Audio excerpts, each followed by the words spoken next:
Magandang umaga mga ka-thyroid. Welcome back ulit sa aking channel. Ngayon, kamusta na ba ang naging journey ko bilang isang pasyenteng may hypo ngayon at dating hyper na may pamilya, nasa abroad, ano? So, kamusta ba? Ano bang nagbago?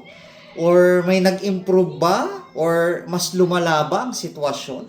Tara, pag-usapan natin. Banggitin ko base sa aking experience bilang dating hyper at ngayon ay hypo na no dahil sa radioactive iodine. So umpisahan natin no. Balikan natin yung pagiging thyroid hyperthyroid ko dati. Well, to be honest, nung hyperthyroid ako, so napanood nyo naman sa mga dating mga video natin, napakahirap. Mas mahirap yung hyper talaga. Nagkataon lang din siguro na bata pa rin ako noon nung hyper ako. Pero for me kasi, ikukumpara natin ngayon sa situation ko, sa condition ko ngayon. Malayo siya eh. Kasi doon, pag nakita mo yung itsura mo, mukha kang haggard, mukha kang, alam mo yon, para kang laging problemado, mga ganyang bagay eh. Kasi syempre, andyan yung anxiety mo, bigla na lang tatalon yung puso mo, yung ganong pakiramdam, yung bigla na lang kakabog. Tapos yung kamay mo, ipapatong mo lang ng ganyan. Medyo nanginginig ka, may tremors ka. Tapos syempre, sa bansa natin, hindi maiwasan, talagang may kainitan ang panahon. Basang-basa lagi yung damit kong yan. Dito, ito, ultimo sa brief, pagka pawis na pawis ka. Tapos siya sa gabi, hirap kang makatulog, di ba? Pero syempre nung kalaunan, nakokontrol na, umiinom na kasi ako ng Tapdin nun. Ang nangyayari naman, well, oo, controlled naman, pero ang nakaka-prostrate lang nung umiinom din ako ng Tapdin. Pag hininto na ni Doc or pinastop na niya, siguro mga 3 buwan, ayan na naman, or 2 buwan, umuulit na naman yung sintomas ng hyperthyroid. Kasi nga, ang condition ko, Graves' disease. Okay? So, yung immune system ko, inaatake niya yung aking thyroid gland at siyang nagiging dahilan ng pagiging hyperthyroid ko, no? So, yun yung kwento. Nagkataong sumabay din ang pandemic plus na-assign pa ako sa iba't ibang lugar dito sa atin sa Pilipinas, sa probinsya. Kaya nagkakataon din na paiba-iba yung management. But again, I'm happy naman kasi nakilala ko rin yung mga doktor, iba't ibang mga assessment yung natutunan ko sa kanila. Ang naging challenge lang din sa akin, talagang umabot na 5 taon bago ko na radioactive iodine. Na ang sabi sa akin nung NUCMED ko at saka nung endocrinologist ko, dapat daw, nung umulit pa lang yung hyperthyroid ko ng 1 beses, radioactive na. Yun yung sabi niya sa akin. Kasi nga, Graves' disease eh. Well, na-try naman sa akin, pinaggamot ako ng, pagpalagay natin more than 6 months, naging okay ako, naging hypo pa nga ako dahil sa Tapdin. Kaso, nung inihinto na, ayun na, umuulit na yung sintomas ng hyper. Yun yung medyo foul daw doon, sabi ni doktor. But again, syempre, sila yung doktor, sila yung nakakaintindi. So, nakikinig tayo, no?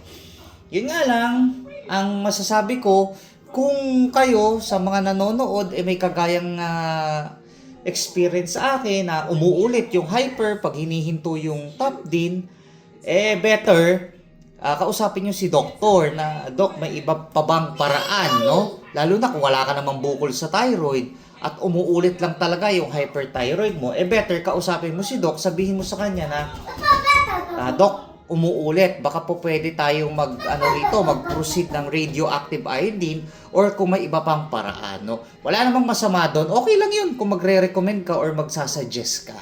Alright? Kasi, to be honest, pagka matagal kang hyper, sabi nga sa akin ni endocrinologist ko, para kung nag-radioactive ka to protect your heart, kasi in the long run, po pwedeng magkaroon tayo ng problem sa heart at saka sa liver because of top din, no? Sabi ni Endo yun sa akin. No? So, ako naman, pinakinggan ko. Sabi ko, well, tama naman, di ba? Unlike kay hypo, although may tinitake nga akong levothyroxine everyday, pero sobrang liit ng chance na makadamage sa liver si levothyroxine kumpara kay top din na mas mataas yung kanyang chance na makadamage sa ating atay. Okay? So, 3 years na akong hypo, awa ng Diyos. Ito naman tayo. Alright? Wala namang, for me, wala namang problema. Iniinom ko lang talaga yung levothyroxine. Pero syempre, tutulungan mo din yung sarili mo. Kakain ka ng masustansya. Mag-i-ehersisyo ka. Babalik ka kay doctor for laboratory. Kasi medyo crucial ang ating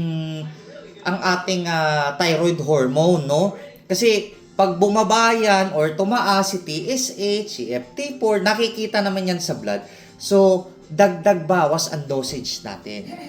Medyo nakaka-irritang pakinggan dahil nga dagdag bawas. Pero kasi, every time na umiinom tayo ng levothyroxine, nag-a-adjust po ang ating katawan. Halimbawa, ang katawan mo ngayon, ang TSH mo, 1 hanggang 2.5, okay ka. Dahil nga nagpapabaya ka, wala pang 30 minutes, nag-aalmusal ka na mula nung tinake mo yung levothyroxine or sumasablay ka sa gamot, makikita ni Doc, ba't ang taas ng TSH mo? Nasa 10 na. O dapat hanggang 4 lang to. O dagdagan natin ng dosage. Or baguhin mo yung habit mo. Magdisiplina ka. May mga ganon. So, better pa rin na na-check up tayo ng doktor para at least alam natin yung ginagawa natin. O kaya naman, umiinom ka nga ng levothyroxine. Pero minsan, kung kailan mo lang maalala. Pag bumalik ka kay Doc, bakit ang taas ng TSH mo? Nasa ano ka? Nasa 25 o nasa 30? Hindi mo iniinom yung gamot. Pwedeng mahuli tayo ng gano'n ni endocrinologist, no? So, kaya napaka-importante talaga ng check-up. Kasi guys, ang katawan natin, halimbawa ako, 100 mcg ako, di ba? Lunes hanggang Linggo. Pag nasanay na yung katawan ko, let's say 1 year nang sanay ng ganun, may chance naman na ang aking TSH bumaba sa 1. Po pwedeng maging 0.9, 0.8. So, sabihin ni Doc, hindi okay yon. Yung Sunday mo, gawin na lang nating 50 mcg. May mga ganon. So, medyo crucial, pero sa isang banda, kontrolado. Okay? Andyan din yung ibang parameters natin na tumataas, kagaya ng uric acid, ng cholesterol, ng creatinine, mga ganyan, no? May mga pagkakataon talagang ganon. Pero syempre, nakikita naman yun every time na nagkakaroon tayo ng check-up sa ating mga doktor. Kasi, kung hindi tayo check upin, wala namang ibang way. Paano natin malalaman na mataas ang TSH, FT4, T3, cholesterol, yung mga ganyan, no? So, paano natin malalaman yun? Di syempre, sa pamamagitan lang din ng blood chemistry sa pagkuha sa atin, no? At saka, aminin na natin, oo, nakaka-irritang pakinggan dahil lagi na lang tayong check-up, laboratory. Pero, mas maganda na to kumpara nung hyper tayo.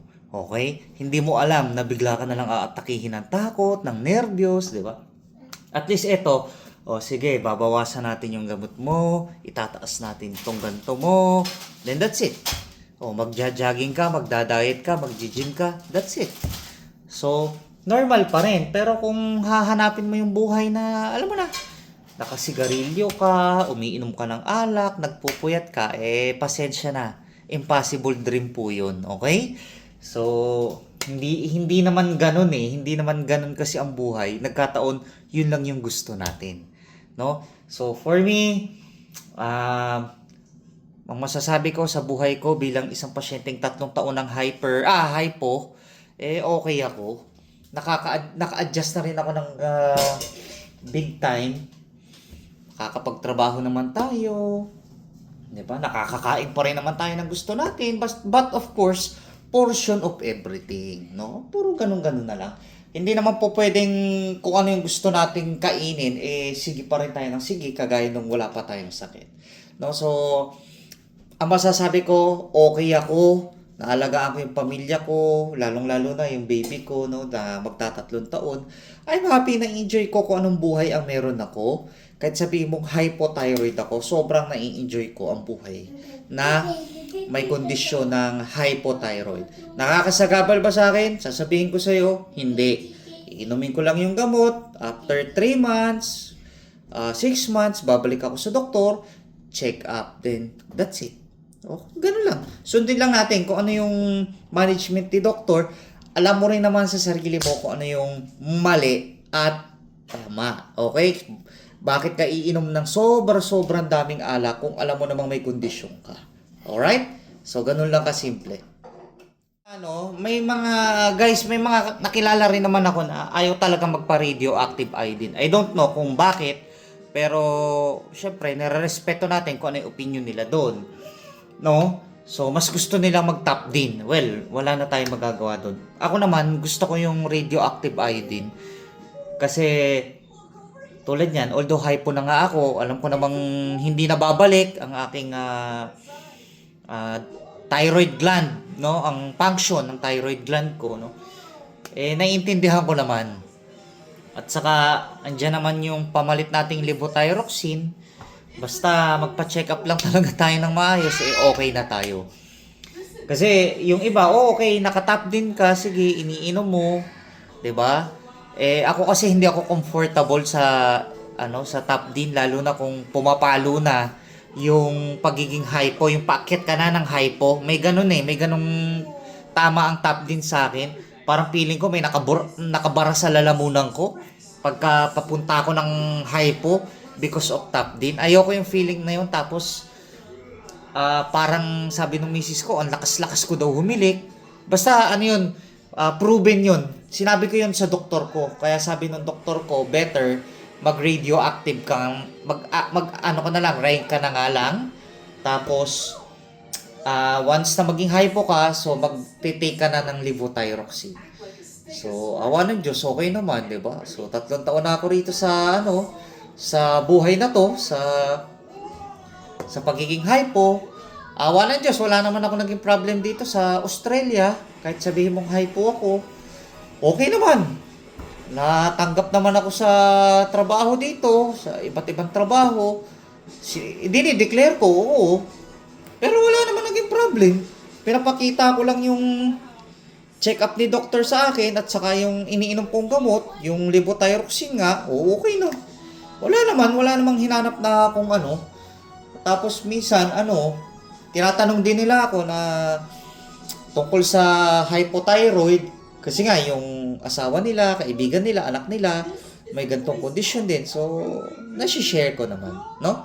So, ganun lang. Nagagawa ko pa rin naman. Gusto ko, kapag-bike ako, kapag-gym ako, exercise. So, syempre, sa mga unang taon, talagang medyo challenging. Pero, awa ng Diyos, ito na tayo Sa ayaw at sa gusto ko, ang buhay ko, eto na, hypothyroid boy na ako. Pero so far, so good tayo. Wala namang problem. Masyado na akong madaldal. Salamat sa panonood. Medyo hindi ako maka-upload ng mga ngayon, ng mga video. Medyo busy tayo sa trabaho. Plus,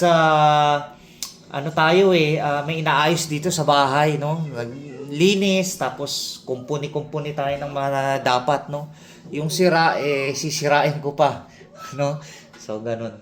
So, paano? Thank you for watching and happy Tuesday everyone. Mabuhay po tayong lahat. God bless.